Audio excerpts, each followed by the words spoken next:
Welcome, everybody, and thank you so much for joining us for this HOA, condominium, and other communal living native plant resource team meeting. My name is Kathy Kramer. I coordinate the Bringing Back the Natives Garden Tour, and I'd like to thank you for joining us on this rainy morning. Recently, the tour started a new program, the Native Plant Resource Teams, to help connect people who are interested in gardening with native plants. And so far, well over 300 people have joined the teams. They're interested in creating pollinator pathways, propagating native plants and sharing seeds, encouraging their city officials to incorporate more native trees into the landscape, and more. Team members have met at each other's gardens, they've met at parks, they've held pruning and other workshops, and they're planning a lot of upcoming fun events. And we hope that you'll join us by joining the Native Plant Resource Teams if you haven't already. So today's discussion is part of the teams, and it will focus on how to incorporate native plants into communal living situations, such as condominium complexes, HOAs, retirement communities. If you're having difficulty getting traction for your native plant garden in your communal living situation, this meeting could be just the inspiration that you're looking for. So I'd like to start by introducing my friends and colleagues, Jennifer Durking and Janet Flint, who are really the brains and bronze behind the native plant resource teams. I'll start with Jennifer. So there's so much I could say about Jennifer, but I'm going to limit it to saying she's just like so well organized. All the like charming and inviting emails that you've gotten about this presentation and others and about the teams have been written by Jennifer.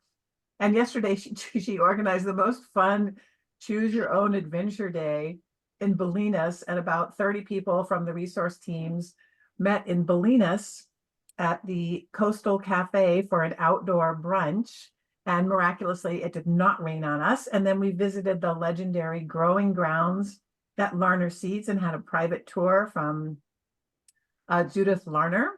And after that, it wasn't even enough. We drove to Mill Valley. We went to had a tour of the California Native Landscape Nursery, which was so fun. And then we had dinner right next door at the Hookfish Company, where they had outdoor dining, and they had all these native plants all around the grounds, and the tables were separated by raised native plant beds, and there were native plant pots on the walls. It was just amazing. The food was good. It was just so fun. So Jennifer, thank you so much. Would you like to say just a good morning to everybody? Good morning. All right, good. Well, thank you so much. And then Janet Flint has been the stalwart working force behind the scenes to organize the teams and move us forward organizationally. Without her hard work, attention to detail, and perseverance, the teams would not be in the shape that they are now. So we're going to start now. We'll have 3 presentations on 2 HOA, 2 condo complexes, and one that is something else that I can't remember at the moment. We'll start with Marilee Maringa. She lives at the Watergate condominium complex in Emeryville. And I'm not going to take any of the wind out of your sails, Marilee, by doing a further introduction. I'll just turn it over to you now. Thank you. Thank you, Kathy. Hi, everyone. I'm Marilee. As Kathy said, I am a member of our landscape committee here at Watergate, and also the secretary. And as the secretary as such, it has become my job to document all of the things that we're doing. So I've tried to do that both historically and going forward.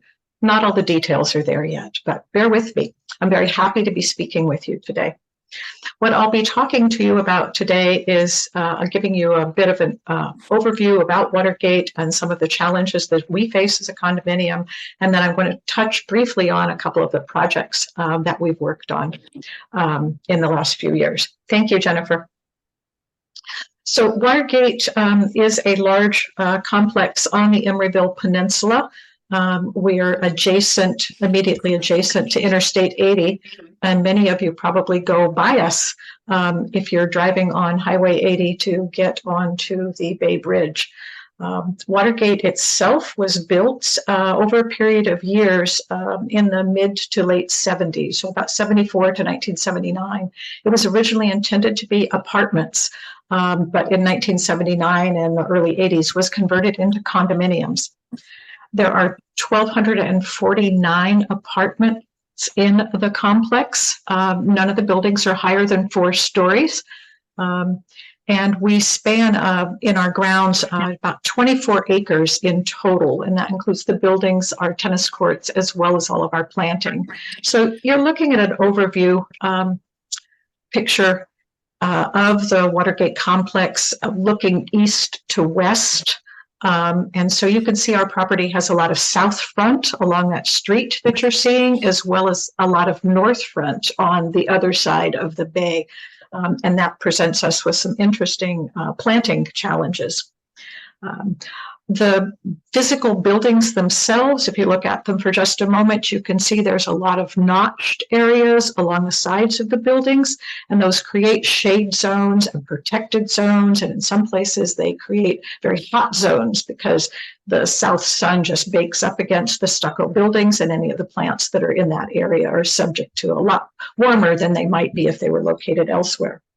And then in the center of many of our buildings, there is a central courtyard, and that courtyard is only reachable by going through the building, the hallways of the building. So for our maintenance crew, if they have to go in and mow a lawn or trim a tree or take a tree down, they're going through the apartment building. There's no direct door to the outside for them. So just the physical structure of the buildings themselves create a little bit of a landscape challenge. Our landscape is maintained primarily by our in-house crew of about 5 to 6 maintenance folks. Our landscape supervisor, Juan Zarco, is an outstanding resource for the landscape committee, and I think for anyone else who would talk with him, he's very heavily invested in native plant and diversity. And we're very, very, very happy that he is on our team. At the same time, there's only 5 or 6 of them, and they have all of the maintenance to do on this complex when it comes to landscape. And so getting some of our special projects done, or planning for our special projects, or doing walkthroughs to talk about our special project can sometimes be impacted by the size of that team and Juan's availability. We have identified in the landscape committee some challenges coming up for us in 2024. They've been there for a long time. We finally said them all out loud. And the first challenge that I'll touch on briefly that may not be present for other HOA or condominium associations is that we have a very heavy mix of owners versus tenants in our building. At one time, this was 100% owner occupied. Now I believe the mix is closer to maybe 60% owner, 40% tenant. I've heard other numbers that it might be 50-50. So that means we have a lot of absentee owners. Some of them even live overseas. They're hard to reach and hard to get together to make certain kinds of decisions. So that has to be taken into consideration as we decide what to do with our landscape, because there are different commitments to landscape in a complex of this size between owners and tenants. We have a wide range of ages amongst the people who live here. I think our oldest resident is 101. Obviously, our youngest residents down in the toddlers and newborn stage. And those groups of people, everybody in between that spectrum, have a very different view of what makes a pretty landscape, what makes a nice landscape, what makes a fun landscape. It's very, very different if you are a 4-year-old and want grass to run on versus someone who wants to sit on a bench and watch the birds and the butterflies flutter through a garden. So that has to be balanced in a multi-unit dwelling situation. We have as I mentioned earlier, that wide variety of planting zones where our little niche environments are very, very different. And so while we would like to say, hey, these are the plants that we want to have around us, in reality, we have to have a plant list for almost every combination of shade and heat, how long the sun is out, how hard the wind blows, all of those sorts of things, as well as where is it going to go in the complex? So it makes our planting lists become very complex, I think. We are built on a landfill. It's quite controversial. So far, it's done well. Watergate survived the Loma Prieta earthquake without much more than some minor parking lot structural changes that needed to be made. So we're hoping we're just going to float and bob a little in anything that might come up. But what does happen is that landfill and shifting ground under us has a great impact on our irrigation infrastructure. Our pipes are old. They run all over the complex, and we have to be ready to address some of those things before we can do some major plantings.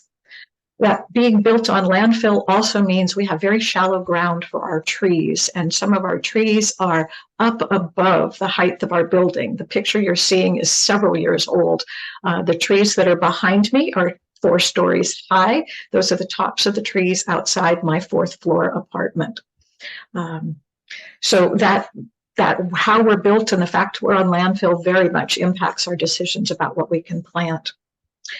We have upcoming still to do the East Bay Mud required sewer lateral project, where we replace all of our sanitary sewer lines that go out to the main sewer.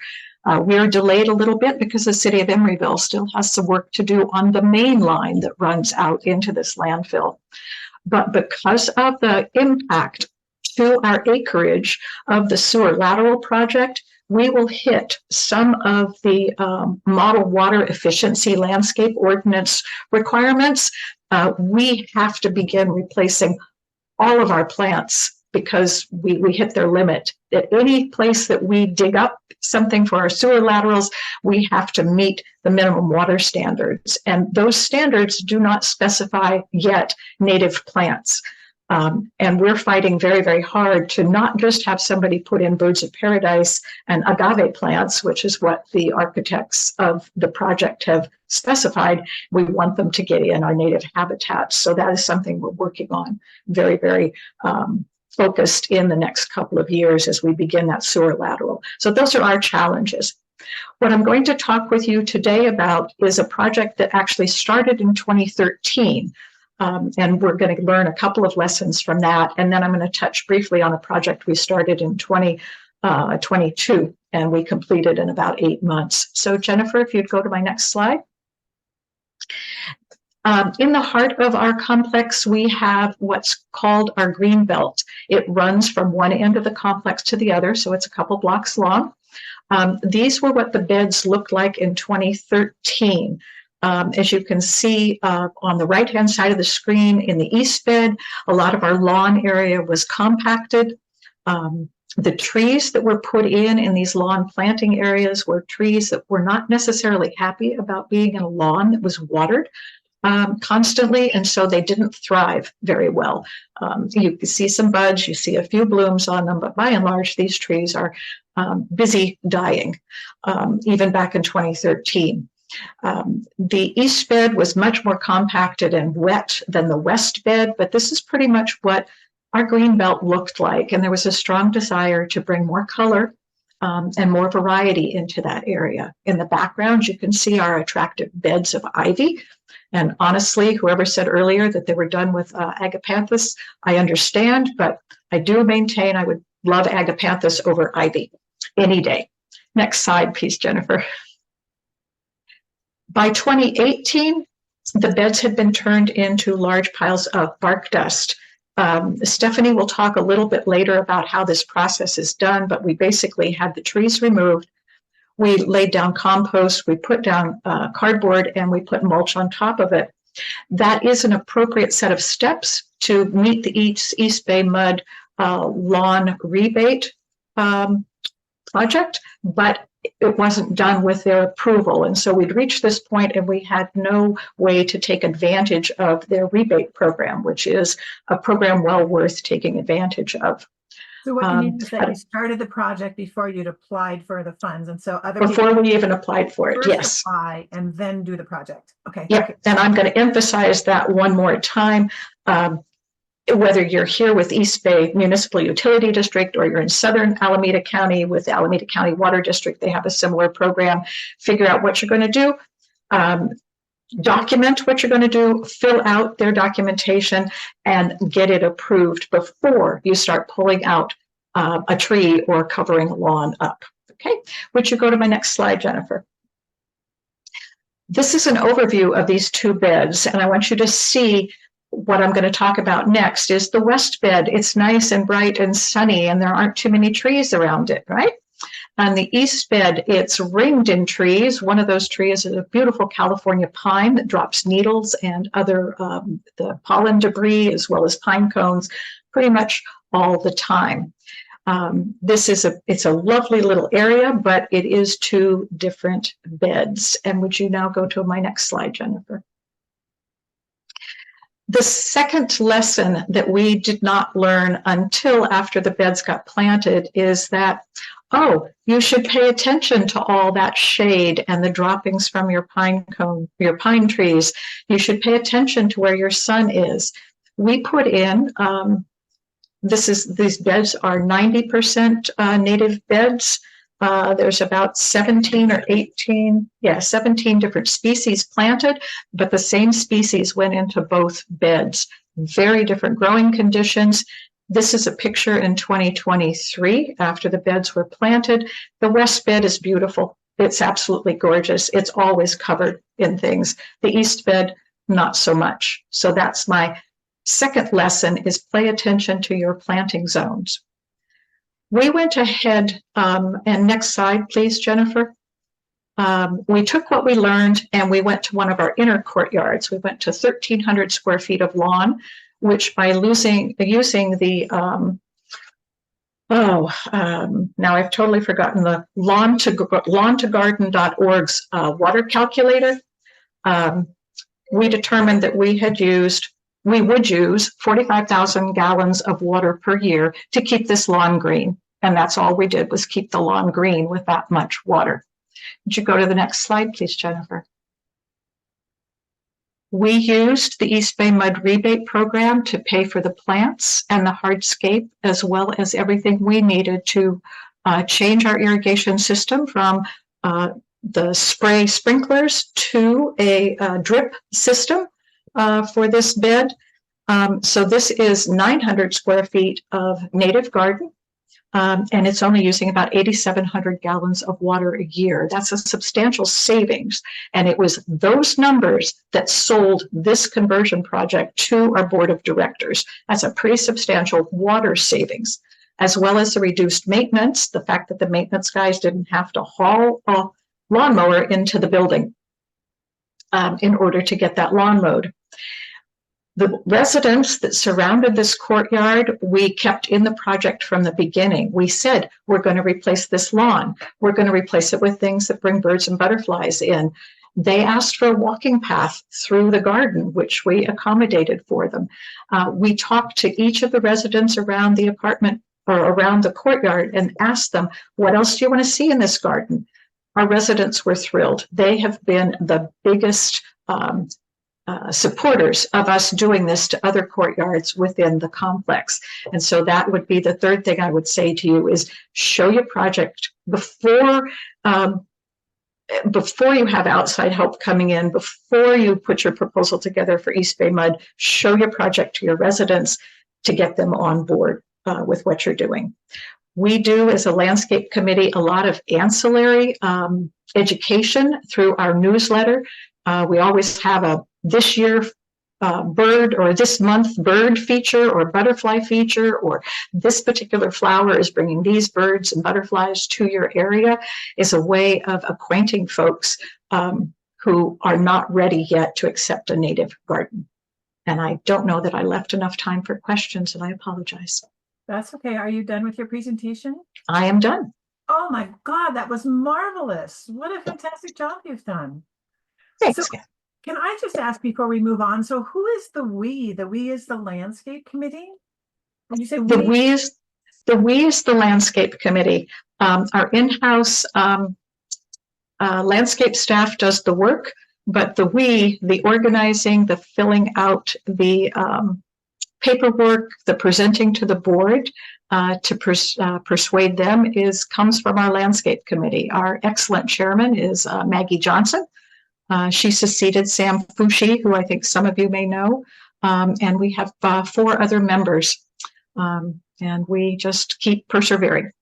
Oh, you've done such a marvelous job. Looking at that before and after photo is just so impressive. And so will you tell me one more time, because I myself didn't jot it down. How did you get the water use calculations for the lawn? It was. I'm sorry. It is a very specific website, and you can link to it from the East Bay Mud lawn conversions. But the website that I used was a lawn2garden.org, and they have a water savings calculator on their website. And you can put in, this is how much lawn I have in square footage, and this is how I water it, and it will calculate your use. And then you could do the same thing for what you're planning to replace with in terms of plants and that subject. Those numbers are very readily accepted by East Bay Mud and by the Alameda County Water District as actual calculations of water savings. And that's one of the things that East Bay Mud would like you to know before you submit your request for the lawn rebate dollars that they have available. So can I ask one more question before we go on? Mhm. Did you have these 3 areas professionally designed? No. You guys did it yourselves? Yeah, we had some help. We had some professional design help with the east and west beds in the Greenbelt. Someone came out and helped us with a plant list, but I don't think that I think they came out and they looked at the beds, but they didn't see the changes in the sunlight on the beds. And so we ended up putting the same plants in both beds, and that was wrong to do. So one of the things we're getting ready to do is all of our lobby entrances. We have 20 some odd of them, and they're all in different shade and sun zones. And so before we agree to the planting, we're requesting from the board that we bring in a landscapes designer and have them walk through all of the beds with us so that we don't have the same problem when we move forward with that. Professional, although whoever did this bed did a fantastic job. This bed is by the work of Juan Zarco, who is our landscape supervisor. He's amazing. He has such a love for the native habitats. And pretty soon we're going to get rid of that juniper arborvitae thing that's in the background there. All right. Well, that was just fabulous. Thank you so much for the presentation. Thank you. Really for the inspiration that it can be done. And we're going to move on now to Stepanie Falzone. So Stepanie and I have been colleagues for a long time. Stepanie works for Sustainable Conservation now, and I've been hearing about this condominium complex project for quite a while now. So Stepanie, let me turn it over to you. So yeah, for just a little bit of background on this place and me, yes, I work at Sustainable Conservation. I think being a project manager, it is in my nature to manage projects like this one. And I also have some background in habitat restoration work, and that's one of the ways I got into native plants. So this condo complex, built in 1974, formerly Victorian. A lot of them got converted to other things in the 70s. I've been told this ironwork and brick is from the Victorian days, but who knows? So it's 15 units. I think all but one are owners. The HOA board is 5 people. I'm on it. It's not that competitive to get on it. So I will expect to be on it for the next year. And then I'll walk through kind of the main areas we have going on, most of them in the front, and then this courtyard, and then some other kind of random spaces. And I'll go through kind of, I broke it out into kind of 3 phases of the project, starting small, getting rid of the lawn, and then kind of touch-ups and ongoing maintenance. And I just have to say that going on the Bringing Back the Natives tour was a huge inspiration for doing this project. I started going on the tour in 2018, watched all the videos when there wasn't a tour in person, and then it's been a tradition for me and my dad to go on the tour. So just such a huge inspiration and so helpful to see, it's different in a habitat restoration versus a garden. So it's been really helpful to see these plants in a garden context. So this is some before, and as someone who worked at a nonprofit with a focus on water, this was pretty unpleasant for me to see. So I moved here in 2018 as a renter, and then became an owner in 2019. And I was like, "What is happening? We're watering the median by watering the entire sidewalk. We're watering the driveway runoff. I was pretty horrified." So this is what we're dealing with here. And there's 3 main zones. So this is the sunniest zone. And then I'll keep moving on kind of as you're facing the building down to the right, we also had this lovely rose bush growing at an angle here. This is the shadier zone right in the middle that gets a lot of shade. And then this is on the far right. So we got things planted real close to buildings, black mulch. Ew, not my favorite. Not also a fan of Pennisetum rubrum. And the agapanthus are still there. I can talk about why. So yeah, this is what I was dealing with when I moved here, and I did not love it. So, and my job was to stop the sale of this plant in particular. So you can imagine how irritating it was to see it in the landscaping here, and then we're pruning things into rocket ship shapes. Didn't love it. And that is Mexican feathergrass, right? Yeah, Mexican feathergrass. Yes, thank you. Also, just super weedy. I mean, seeds everywhere. Just a horrible mess. So then I come home to this.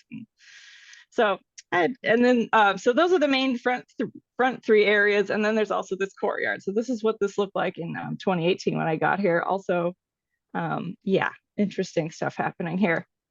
And then there's some side areas. This is between the two buildings. So a lot of camellias, clivias. There's this tree. Yes, a lot of camellias. For some reason, whoever designed this decided plants should go under an overhang where they get no rain and complete shade. This looks like a house plant someone put. We had a giant cactus for some reason. So when I said hodgepodge, I meant it. There's a lot of, it's pretty haphazard. So phase one was, and then, oh, sorry, for a little more background on the building. Yeah, there's one thing we didn't have to deal with. There's no little kids. I would say the lawn was only walked on by the people who mowed it every week. It was not used by anyone to play on or run on or anything. It was just there. So, but I started small. This area had been pretty much wrecked by this plumbing project. So, I pretty much started in places that no one was going to miss what was there. So that was the easiest way to get going. And I found Sandra Navala-Lee from the Bringing Back the Natives website, and worked with her to get a design consultation and kind of come up with some things to do in just these kind of smaller areas, not touching the lawn yet, but I knew I'd want to get there someday, but just to show people what, native plants could look like and that they'd be really beautiful. So this was one of the areas where I did some hummingbird sage and strawberry ribes sanguineum, which then really amazingly quickly grew into this beauty. And yeah, in the spring, it's just stunning. So I love how that area has turned out. This other area on the side, this camellia is now gone. But yeah, it's also, the soil was just like gray, sad, compacted, just awful. These, yuck. So since then, this Christmas tree has been removed, but pretty similar plantings plus some mahonia, kept some of the other things, but so that's where I started, and that was pretty easy. It got a little more complicated in the courtyard. So that was 2018, and by 2021, this is what it looked like. So pretty wild. This Japanese maple had died. We got this ornamental ginger. This thing, it's just shocking how huge that got. We've got a lot of azaleas, ivy, pretty wild stuff. Basically, people had been planting whatever they wanted, which gave an interesting challenge. Some guy planted some rose bushes. Someone planted these ornamental ginger. Someone's cat had died, so they planted a memorial hydrangea. So we got very sentimental plants to deal with. And then we got this Pittosporum undulatum that I'm pretty sure a bird planted, but had been just grown wild. So pretty wild stuff happening in this courtyard. So, and then a lot of spider plant as a ground cover. And I can talk about why that was done. So the first thing we had to do is we had our current maintenance was done by pretty much a mow and blow crew. They'd come every week, bring in the stink, bring in the noise of the leaf blowers and the lawnmower. But they were very helpful in removing all the stuff that was in here, so we could actually see what we were working with and measure it, because you just couldn't even get in there. And the person whose hydrangea this was very kind enough to let me move it across the courtyard to a shaded area, because now it would have gotten fried in the sun. So she was very reasonable. I really appreciate her for that. The lady with the ginger was not very happy. So, but she, you know, if you don't come to the HOA meeting, you don't know what happens. And, you know, that's what happened. So she was part of a garden consultation with Sandra Navalali, and a couple other people afterward. We managed to come up with some things, and then I used Google Slides and some creative screen captures to kind of make a plot of the design. This circle is where we have our holly leaf cherry. So that's meant to show that, but that's how I presented a whole design with a lot of slides at a meeting, and then got the go ahead. So that's how we got started. We had our guys also cap these sprinklers because they were just really old, super inefficient. You couldn't even convert them. That's how old they were. So that was the courtyard kind of phase one. This is the courtyard today. I think I took a picture a couple days ago. So there's been some additional things planted here. I can talk later if there's time about why this section looks the way it still does. So phase two was goodbye lawn. There's our friend, the Christmas tree. That went away as well. So the most surprising thing about this was that I was not the one to bring it up at the HOA meeting. Someone else did. So I guess we planted the seed with the other parts. People got to see how nice things looked. And then someone else brought it up. And I said, absolutely, let's do this. So finding a designer was a little hard. You know, some were out of our budget, some were too busy. I happened to stumble upon a Facebook in the California Native Plant Society Facebook page and a post that was in Alameda, and I just commented on it, and that's how we found our hero, Suzanne Carter. She's amazing. So without her, this would not have happened. So she agreed to meet with me.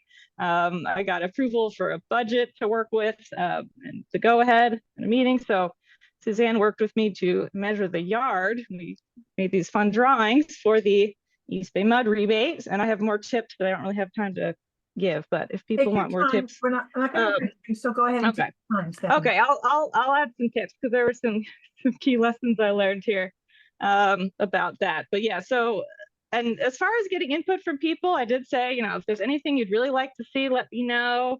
You know, it was actually pretty easy. You know, there was a request for purple. There's thankfully a lot of California native plants of purple flowers. So I was like, got it. Totally. Bougainvillea? I said, no, absolutely not. And she just said, okay. So that was pretty easy, actually. But I said, everyone, you have until this date to tell me what you want. And after that, you know, I kind of, you know, Suzanne and I kind of came up with some initial ideas, and then some things happen while you're at the nursery that you didn't think of, maybe. And I was maybe more open than other people would be. With Suzanne would bring me something like, watch these? Sure, okay, you know. So you know, I trusted her to come up with ideas. So it was mostly, as far as who did all this, you know, Suzanne and I did a lot of the drip conversion, did all this measuring. I went shopping with her, which was a lot of fun at Oaktown Nursery, and a really fun trip to the Regional Parks Botanic Garden sale. And then she did some shopping trips without me. I put together all of the information for this rebate and did all of that myself. So my tips for that, I guess, so yeah, we did 1,342 square feet of the super rebate, and then 252 square feet of the median rebate. So a couple tips to give yourself a little leeway on your plant list. You could just give yourself cultivar options. I did that sometimes because you don't want to have to say, you know, technically you're supposed to get permission ahead of time if you add something that's not on it, but I'm like, we're at the Regional Parks Botanic Garden sale. I cannot call East Bay Mud and say, can we add this? So it was okay. You know, I just checked the WUCL's list and made sure it was all good and sent them a table of additional things with link to the WUCL's rating and information, and it was all good. So, and I also say, don't be afraid to question how some things are listed in WUCL's. You know, their list said no juncus, but juncus patens is low. You know, the Armeria marittima says medium, but because of where we live on the coast, it was fine. So, you know, it doesn't hurt to ask. And we also got like an extension for 10 days. So, but yeah, definitely document everything and, you know, just prepare all your information so it's easy for them to process. Those are my main tips. So yeah, we did that, and then came mulching day. So actually, to back up slightly, before mulching day, we paid some guys to do the trenching for the sheet mulching, because there's just a lot of perimeter, and it was just too much for us to do. Suzanne doesn't have a crew, so that was one thing I had to do, was find some guys who could do that. Thankfully, my dad had been having some other yard work done and knew some guys. So they did that, and then we got mulch and compost from American Stone and Soil. And we had 6 women, most of them age 50 and up, do the whole thing. So go. So yes, there's Suzanne. Love it. Yes, woman power. This is a real woman power project. So yeah, so here's us. We'd had been collecting cardboard from everyone, which is pretty easy, a lot of boxes. So we've been collecting cardboard, and then we also got the big rolls to fill in these spaces. But it was good to have these littler pieces for all these. We had so many of these skinny areas. And then Suzanne and I did, we did a lot of the converting the sprinkler heads and had stuff set up. But yeah, so this was the big sheet mulch day. So you laid down your cardboard, then you laid down your Netafim irrigation lines. Yeah. You put down compost, right? In the compost, yeah. Okay. Yeah. Can I ask how much money you got from East Bay Mud for this lawn conversion? Do you remember, roughly? I think it was about, I'll have to double check. I think it was 3,000 something. Yeah, okay. Three or four. I'll double check. I have the application open on my computer. But yeah, so we saved a lot of money by having us do this work, because this was, a full day. So that's, one section. You'll notice, we didn't really bother touching most of this, just because of, we had only so many things to focus on. And there was an additional mulch delivery, because it was a little thin in some spots. But yes, we did this is just proof. We did all that. We moved all that mulch. This lovely neighbor across the street let us borrow her wheelbarrow. So we had a second one. And then planting day. This was right after. These are the photos I submitted to East Bay Mud. You don't have to go so fast. We can take a little time to see your picture. Okay. I don't want to rush you. Okay. And I'll have some more. So this was, right at the beginning. We attempted to protect some things in this strip with some cages and things. And then we got a lot of rain. So we got really lucky that they increased the amount you get for the rebate because of the drought. But then right after we planted, we had a wet winter. So that was we just got lucky there. And nothing washed away. I got a little nervous on this day, if you remember that big atmospheric river we got last winter, but it survived it. So I'm trying to think if there's anything else important. Yeah, main plant sources for the lawn conversion. Oaktown Nursery was a big one. The Regional Park Botanic Garden sale, California Flora Nursery, and then some of Suzanne's propagations. And then Larner seeds for this. I got a coastal poppy yarrow mix to seed this area. So this is the first 2 buildings are both your project? Yeah, this whole thing, like basically all from here all the way down to here. Back here is the whole front. Yeah, so this, I know I was trying to get a shot where you could see the whole front. You did the parking strip all the way down as we well? did. Yeah, we did that all the way down. So yeah, that was the most challenging part of that, was the tree roots and trying to figure out how to get, we had to have basically the lawn had to be gently scraped away from the tree roots. But yeah, and it's a really narrow strip too, so that made it a little challenging. And we got the stepping stones put in later, kind of in part 3, because we just didn't have time to finish it, and we didn't have to have them there for the rebate. And they were understanding about how things are going to fill in. They did the in-person inspection. It was all good. So, but yeah, because I seeded in here, and some of it may have washed away, some of it seeded better. So I've reseeded it this fall, and that'll just be the thing that will continue to fill in. So for ongoing maintenance, since we didn't have a lawn to mow anymore, we didn't need mow and blow type services. So I needed to find someone. This was the challenge: find someone who knows how to take care of California native plants, but can also take care of the existing non-natives. And also someone who's not a native plant purist who thinks these all need to go immediately, because that's just not the reality that I'm living in here, budget wise and other reasons. So I met with a lot of people, got a lot of estimates. It was a journey. where we've ended up now is Suzanne. So Suzanne Carter has become the owner of Oaktown Nursery, which is awesome, but it means she's not available to help as much with maintenance. But she recommended Alexandra Ashton at Urban Flora Landscape Design. And I can put her website in the chat. And that has been working really well. We started working with her in August of 2023. They were just here to do a whole bunch of winter pruning. They installed the stepping stones and some more plants to fill in. So yeah, finding someone who could help figure out how to fill in some weird spots where things have died, or, you know, just stuff happens. You need kind of that ongoing adaptive management.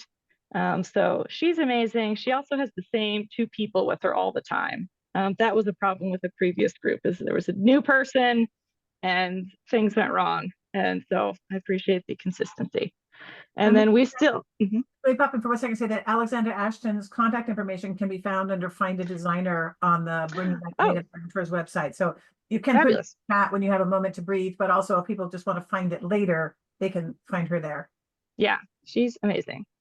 So great to have found someone I can trust with all of the things. And usually, you know, we're kind of on a quarterly schedule, and I'll come out. Thankfully, I can work from home, so I'll come out. We'll talk about what they're going to do.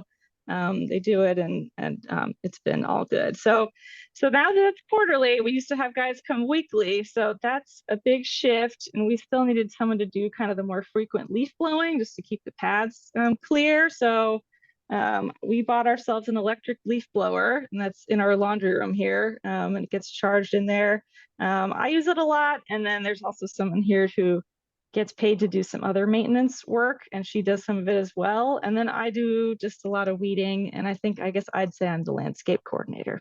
So I do maybe more than other people would, but I can't help myself. And then, you know, ongoing, my intention would be that any non-natives, these hydrangeas, if they start doing poorly, you know, they're going to be replaced by native plants. That's kind of going to be my unofficial policy moving forward. But we actually do have seating here now, so people actually come and enjoy the garden, which is a beautiful thing, which no one did before. So this is this other spot where, yeah, so that camellia went bye-bye. We have another ribes here that should hide all this stuff. And then just a couple other things. So stuff we don't have to deal with, gophers, rabbits, deer, clay soil, being in the wildland urban interface. So if you have questions about that, I'm not the one to ask for advice about it, but we have some lovely, the Alameda turkeys are around a lot. They haven't actually been too much trouble. The thing that's been the most problematic is people.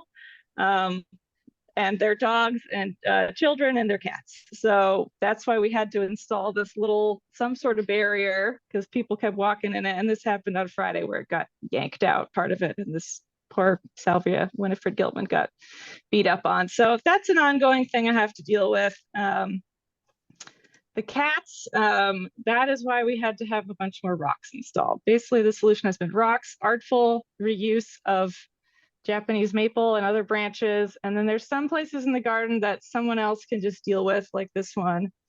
And you know what, whatever, people like to have their other irises here, and this is kind of a sacrifice zone. So that's kind of how we've handled that. Is you know, some places are not my problem, frankly.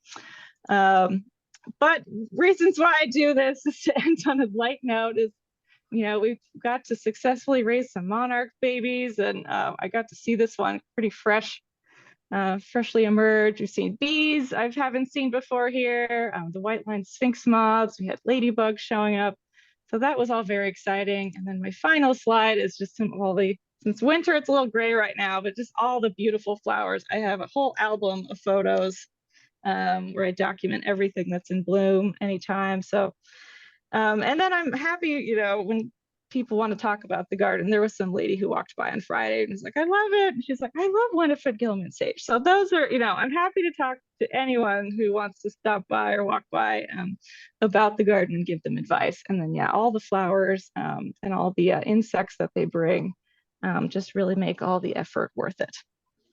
That was fantastic. Do you have a feel for how your costs have changed? You used to have a weekly mow and blow crew. Now you have quarterly, and the maintenance person. Yeah, that's a great question. So, and I'm trying to figure out how to stop screen sharing.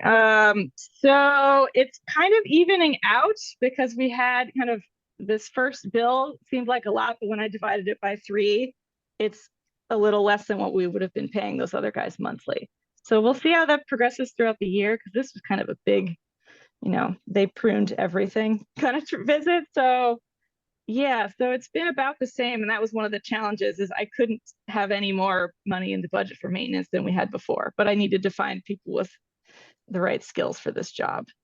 Do you think in your own mind that your maintenance budget will go down as the plants mature and need less care? I hope so.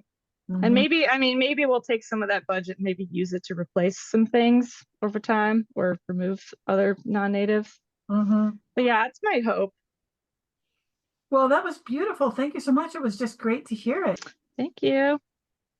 All right, let's push on now and talk with Lois Richerson. So I know that Lois has been a native plant fan for decades and decades. Her son, Scott Richerson, whose garden is in a beautiful garden in Albany, said he used to complain as a child that he would have to work in his parents' native plant garden. And now you can see like really the fruits of her work. But more recently, she's moved to Piedmont Gardens in Oakland. And I've been talking with Lois about this project for some time, and I'm looking forward to hearing more about it. Lois, I'll turn it over to you now. Thank you to the 2 previous speakers. You've done so much, you've gotten so much accomplished, and we're just beginning, the very start. I also want to say at this moment, I'm on the 12th floor. The wind is howling through my windows. So I don't know if you're hearing that in the background, but just to let you know, I'm a little distracted by the sounds of the wind. So I moved to Piedmont Gardens about 2.5 years ago because I wanted to be closer to my son, who Kathy was telling you about, and my 2 young grandsons.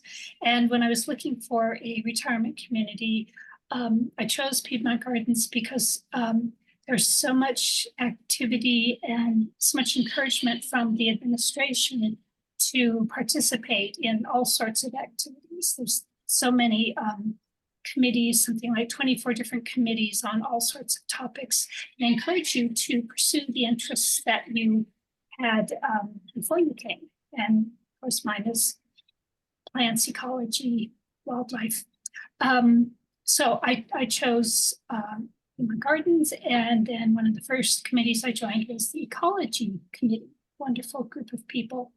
So let me tell you a little bit about the physical structure. What you're seeing here is the front. It's actually quite a large property. There's 300 people who live here. We're different from the previous 2 situations in that we are not owners. We are, I guess, renters. So we don't have a lot of decision-making power, except that the administration does listen to us and does want our input. So, so 300 people, there are 3 buildings, and in the middle of the 3 buildings is a very large courtyard that's landscaped with lots of lawn and ornamentals, all the things that you would usually see, none of them natives, maybe a couple of natives. And so that's the layout. I believe it's about 3 acres. So there's a courtyard, and then there's the periphery. What we're looking at right now is the periphery.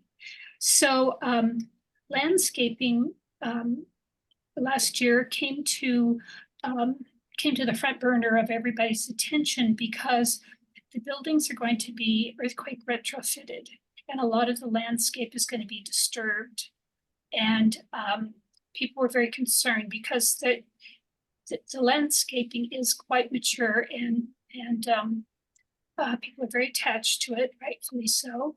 And the unknown was how much was going to be disturbed and what it would be replaced with. So some of the factors in deciding how it's going to be re-landscaped were the drought. Currently, the plants do need lots of water. So how might the landscape deal with drought? there was a major donation to Piedmont Gardens for native plants. And so that the ecology committee thought that was great, but some people weren't sure what a native plant garden looked like, and they had an impression that it was a style of landscape, that it didn't have any other purpose except it was just a style, like you would have a more formal style or more native style. So people were not sure what that would look like. Another factor in the landscaping that was going to be taken into consideration is the new state law that says or discourages non-functional grass.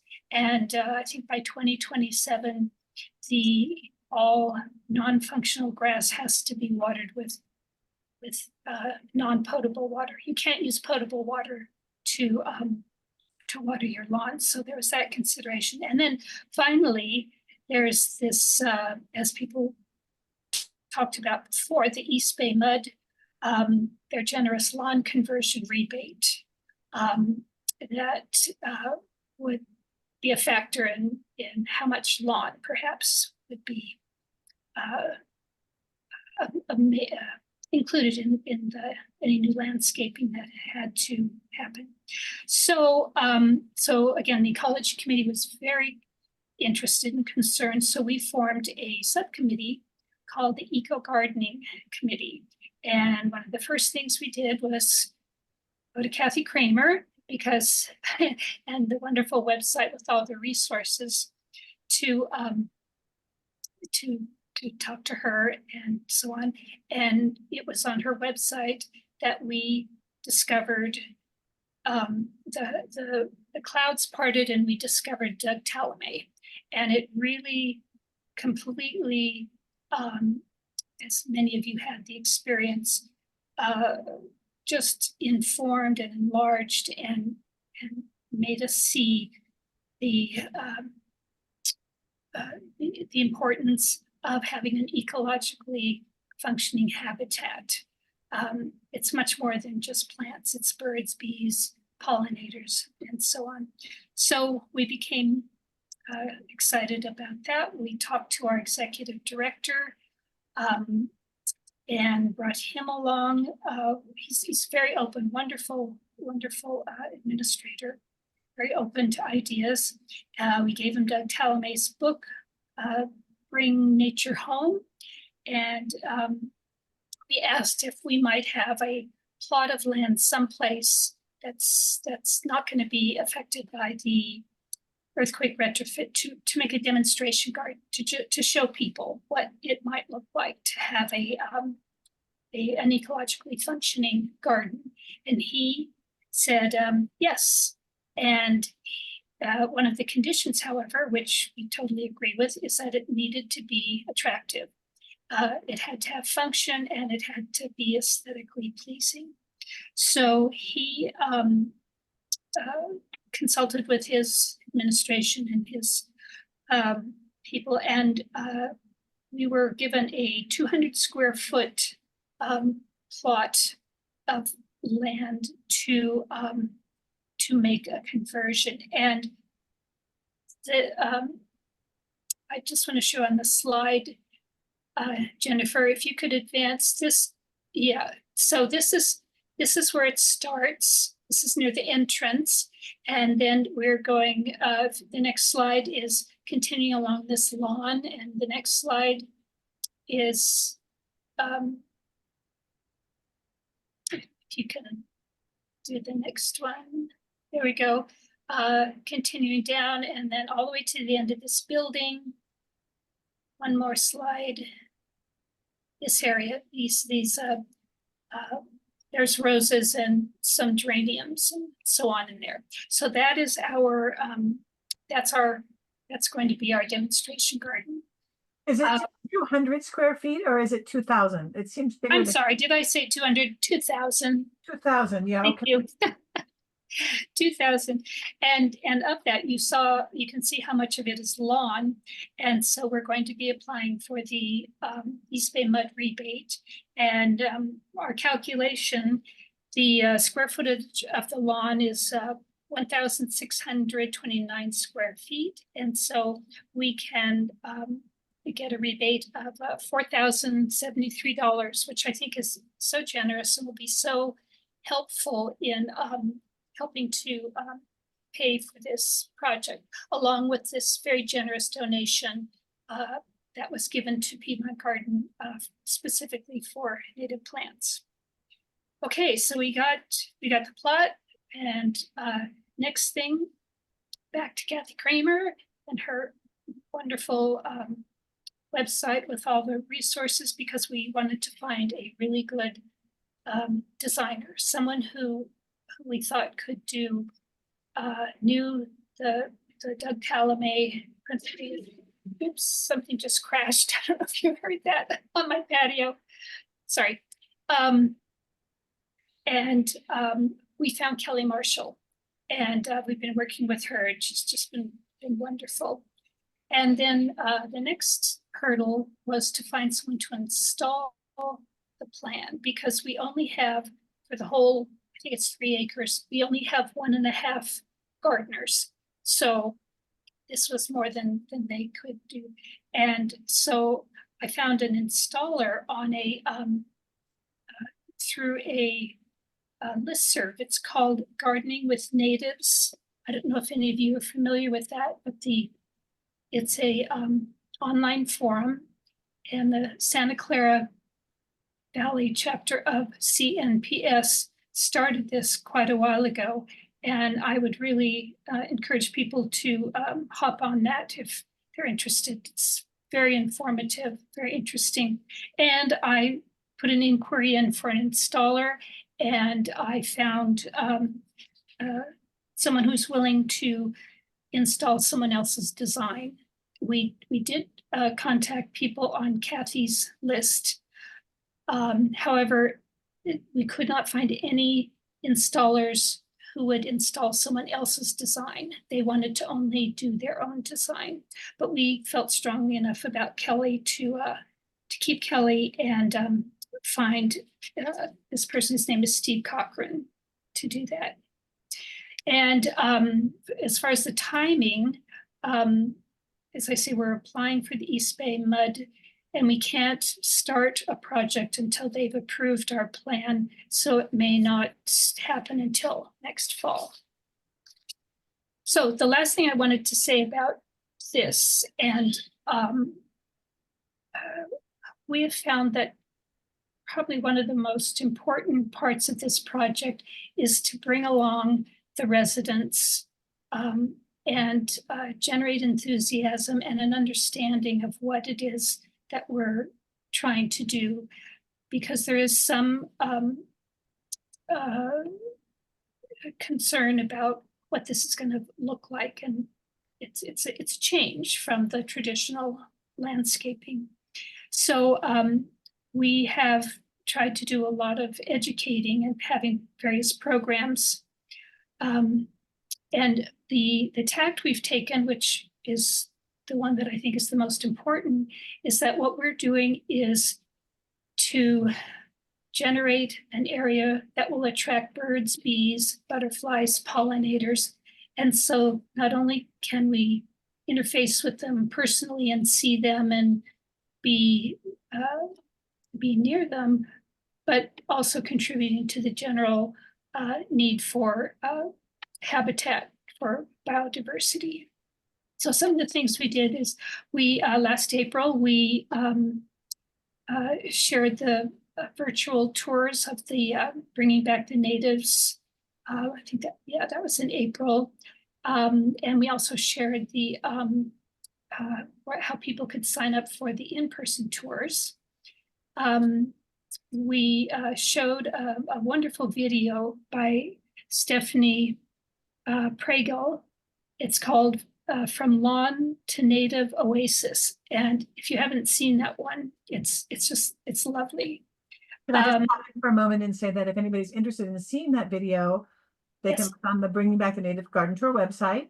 And Stephanie's videos can be seen under View the 2024 Gardens. She's in San Leandro, and the list of, she's made a number of videos on her electrified home and her garden, and that video is there. Sorry to interrupt you. That's fine. That is, of all the videos we were viewing to show to people, we thought it was a great example of the transition from just lawn to a beautiful and functional native plant garden. And then we had the wonderful Jennifer Durking come and give a talk to us. It was really well attended. It was on bringing back birds, bees, butterflies, and she came bringing her wildflower seeds. People were so pleased to not only hear her presentation and see her lovely slides, but then to actually get some wildflower seeds to bring back to maybe plant in their balconies. And then we have a newsletter, a monthly newsletter that we write articles on these principles of ecological gardening in terms of how it will help the birds, the bees, the pollinators. And most people are really interested in that aspect, in doing what we can to bring them back. So that kind of brings us up to the present. What we will be doing soon is unveiling the plan, and at the same time, and then Kelly will come and give a presentation, and then along with the unveiling, the administration is allowing us to post the wonderful Keystone plant posters that Jennifer Durking again designed, and which you can also print, I believe, from the Bringing Back the Natives. Yes, you can see them from the Garden Tours website. It's under the Keystone Species section on the Bringing Back the Natives Garden Tours website. Yes. So we have a set of them. I think there's like 42 of them, and we're going to be posting them in the main hallway, so people can also look individually at their leisure about each plant and the benefit and so on. Okay, so that's where we are, and looking forward to working on this. Well, thank you so much. It was exciting to hear about it and about your progress. And I look forward to being kept posted about how it goes in the future. Well, I guess the question that I would have now is, you know, those of you who live in HOAs or other communal living situations, like, how can you help each other? Would you like to create your own subgroup and have meetings again in the future? I mean, it's just a Zoom meeting that you could call to exchange, like maybe people who've done education could send along the articles that you have written on different plants or different butterflies, or, you know, how you've educated your residents. I want to say thank you so much to our three presenters who did such a great job today. Thank you, Jennifer, for hosting our meeting with your powerful Zoom thing. And I really look forward to helping you guys move forward and helping out as best I can and hearing about your progress in the future. So thank you so much. I think we'll end the meeting now.